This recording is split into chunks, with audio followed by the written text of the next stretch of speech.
بعد انفصال هنا الزاهد وأحمد فهمي، يوسف الشريف فاجئ جمهوره بانفصاله هو وإنجي علاء. بالرغم من احتفالهم الكبير إن هما تموا 14 سنة جواز كاملين مع بعض، نشروا خبر انفصاله. يا ترى إيه سبب الانفصال؟ وإيه قصة البوست الموحد اللي هما الاتنين كتبوه في نفس الوقت؟ وليه تم الطلاق بعد السنين دي كلها؟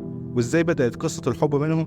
وإزاي انتهت فجأة بالشكل ده؟ وصدمة الجمهور في أول ظهور لهنا الزاهد بعد الطلاق. كل ده هتعرفوه معايا في عملة خربشة. ولو عايز تعرف تفاصيل الحكاية كمل الفيديو للآخر ودوس لايك وشير وسبسكرايب للقناة. من احتفال بعيد جوازهم لخبر طلاقهم، وفي نفس الفترة تقريبا لأن من مدة قصيرة جدا احتفلت إنجي علاء بجوزها الفنان يوسف الشريف.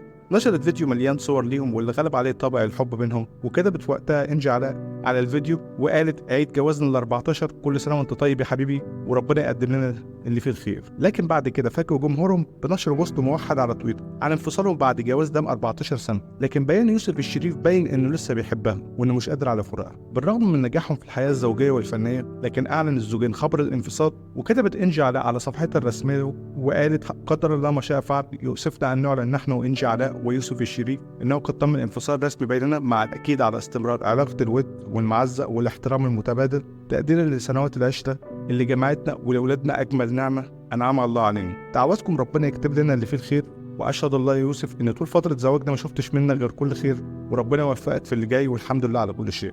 وكتب كمان يوسف الشريف نفس الصيغة مع تعديل الجزء الأخير من البيان، وقال: أشهد الله يا إنجي إن طول فترة زواجنا ما شفتش منك غير كل خير، وربنا يوفقك في اللي جاي والحمد لله على كل شيء. والسبب ورا طلاقهم واللي ناس كتير يعرفوه في الوسط الفني إن إنجي علاء استحوذت على يوسف الشريف، وأكيد ده كان بدافع الحب منه والرضا من أول مقابلة عملتها معاه لمجلة إنجليزية بتصدر في مصر، لحد ما هي بقت المسؤولة عن كل مقابلاته بعد كده. ومش بس كده، لا، في الشغل هي المكير بتاعه والستايلست اللي بتلبسه، واشتركوا في أكتر من عمل من ضمنهم الصياد ورقم مجهول واسمه مؤقت. كمان عملت تأليف لبعض أعماله من ضمنهم لعبة إبليس سنة 2015 وكوفيد 25. وتقريبا كده من 2014 مفيش مسلسل عمله يوسف الشريف إلا وإنجي معاه. وهو ده بقى السر في الانفصال: التحكم والغيرة والاستحواذ والسيطرة. محدش ينكر إنهم شخصين مؤدبين جدا ومهذبين قوي، ورغم كده يوسف الشريف كان راضي عن اللي حصل طول السنين جوازه، وقال إن كل اللي عملته إنجي علاء كان بضغط مني وأنا تعبتها معايا. وهي قالت المهم بعد كل ده نجح ولا ما نجحش، والحقيقة هو نجح، بس اكتشف إن الطريقة دي ما عادتش عاجباه. لكن انفصالهم كان مفاجأة للوسط الفني قبل جمهوره، لدرجة إن الفنان صلاح عبد الله علق على البوست بتاعهم وقال: لا حول ولا قوة إلا بالله، ليه كده بس؟ وكمان مي كساب اتدخلت وفنانين كتير مستغربين.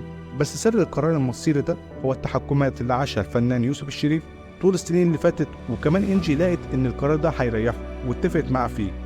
قرروا ينفصلوا عن بعض بطريقة شيك فيها تحضر وحب واحتمالية للرجوع، وعشان كده شفنا اتفاقهم في الكلام عن الانفصال. بداية تعرفهم كان بعد عرض فيلم هي فوضى. كان وقتها إنجي بتشتغل صحفية وراحت تعمل لقاء مع يوسف الشريف، ولما شافها لأول مرة حس إنها صغيرة في السن وسألها في حد تاني جاي يعمل الحوار، لكن اتضح إن هي اللي رايحة تعمل معاه الحوار. وبعدها بسنة اتقابلوا صدفة في عزومة مع أصدقاء مشتركين ما بينهم، وبدأوا يتكلموا مع بعض أكتر من الأول. ومن تاني مقابلة يوسف اتكلم مع إنجي وقال لها إنه عايز يتجوزها، واتجوزوا سنة 2009 وخلفت منه توأم ولدين. ومن هنا بدأت قصة الحب بينهم. وفي أي لقاء بيظهر فيه يوسف بيتكلم عن إنجي، وقال قبل كده إن أكتر حاجة كنت شاطر فيها هي اصطياد قلب مراتي، وكنت هزعل لو ما حبتنيش لأن حبيتها من البداية، وخلفت منه توأم ولدين. ومن هنا بدأت قصة الحب ما بينهم. وفي أي لقاء بيظهر فيه يوسف بيتكلم عن إنجي، وقال قبل كده إن أكتر حاجة كنت شاطر فيها هي اصطياد قلب مراتي، وكنت هزعل لو ما حبتنيش لأن حبيتها من البداية. يوسف الشريف كان بيحضر لمسلسل سنة 2024 بمشاركة زوجته إنجي، وهو مسلسل الركون، وهو من تأليف الكاتبة إنجي علاء وإخراج محمد العدل وإنتاج شركة سينرجي. من خلال المسلسل ده هيرجع يوسف الشريف لدراما رمضان بعد غياب السنتين اللي فاتوا، لكن بسبب المشاكل الشخصية والميزانيات الضخمة اللي بيحتاجها المسلسل تم تأجيل رمضان 2025. هل قصة الحب انتهت لحد كده؟ ده اللي هنعرفه الأيام الجاية. نرجع للي عملته هنا الزاهد بعد طلاقها من أحمد فهمي. بعد جواز دام 4 سنين ظهرت هنا الزاهد في الحرم بالحجاب، ونشرت صورة ليه على حسابها وقالت: بما إن السنة قربت تخلص فأنا عندي امتنان جدا لربنا على كل شيء،